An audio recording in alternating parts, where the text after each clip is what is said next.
అందరికీ నమస్కారం. సండే వచ్చిందంటే చాలు చాలా మంది ఇళ్లలో వినపడే మాట ఈ రోజు నాన్ వెజ్ తినాలి అని. ప్రత్యేకంగా చలికాలంలో అయితే చికెన్, మటన్, ఫిష్ ఇవి తింటే చాలా ఎనర్జీ వస్తుందని అందరూ నమ్ముతూనే ఉంటారు. కానీ అదే టైంలో ఇంకో మాట కూడా వినిపిస్తూనే ఉంటుంది. చలికాలంలో నాన్ వెజ్ తింటే గ్యాస్ వస్తుంది, కడుపు పాడవుతుంది, ఆరోగ్యం చెడిపోతుంది అని. అసలు నిజమేంటి? చలికాలం నాన్ వెజ్ తినడం మంచిదా కాదా, లేక పూర్తిగా మానేయాలా అన్న ఈ మూడు టాపిక్స్ గురించి నేను ఈ వీడియోలో క్లియర్ గా చెప్పబోతున్నాను. సో ఎక్కడ స్కిప్ చేయకుండా లాస్ట్ వరకు చూడండి. చలికాలంలో మన శరీరం బయట చలిని తట్టుకోవడానికి లోపల ఎక్కువ పని చేస్తూనే ఉంటుంది. దాంతో శరీరానికి ఎక్కువ ఎనర్జీ అవసరం ఉంటుంది. అలాంటి సమయంలో నాన్ వెజ్ లో ఉండే ప్రోటీన్స్, ఐరన్ శరీరానికి బలం ఇవ్వడంలో సహాయపడుతూ ఉంటాయి. అందుకే చాలా మందికి చలికాలంలో నాన్ వెజ్ తింటే శరీరం కొంచెం స్ట్రాంగ్ గా అనిపిస్తుంది. ఇమ్యూనిటీ కూడా కొంతవరకు పెరుగుతూనే ఉంటుంది. ఇంకా ముఖ్యంగా చికెన్, ఫిష్ వాటిల్లో శరీరానికి అవసరమైన పోషకాలు ఎక్కువగా ఉంటాయి.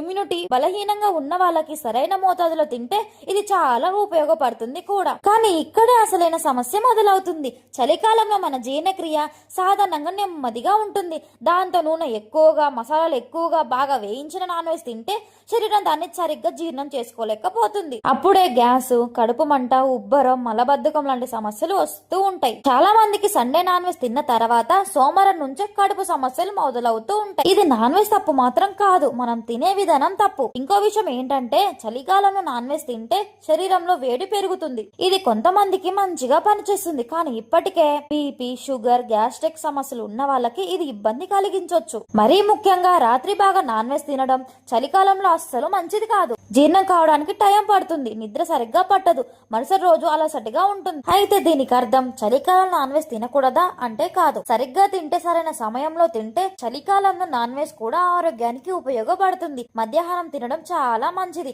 నూనె, మసాలా తగ్గించి వండితే జీర్ణక్రియ సులభంగా ఉంటుంది. ఫ్రై ఐటమ్స్ కన్నా కూరగాయలు, సూప్స్ లాంటి తీసుకుంటే శరీరానికి భారంగా ఉండదు. ముఖ్యంగా నీరు తాగడం తగ్గకూడదు. చలికాలం నాన్ వెజ్ తింటే నీళ్లు తక్కువగా తాగితే ఎక్కువ సమస్యలు వస్తూ ఉంటాయి. చివరిగా ఒక్క మాట, నాన్ వెజ్ అనేది సమస్య కాదు, అది ఎలా, ఎంత, ఎప్పుడు తిన్నామనేది అసలైన విషయం. చలికాలంలో శరీరాన్ని అర్థం చేసుకొని తింటే సండే నాన్ వెజ్ కూడా హెల్తీగానే ఉంటుంది. ఈ వీడియో మీకు ఉపయోగపడినట్టయితే ఖచ్చితంగా ఒక లైక్ చేయండి. ఇలాంటి సింపుల్ గా అర్థమయ్యే హెల్ప్ వీడియోస్ ఇంకా చూడాలంటే ఇప్పుడే నా ఛానల్ ని సబ్స్క్రైబ్ చేసుకోండి. ఈ వీడియో చూసినందుకు ధన్యవాదాలు.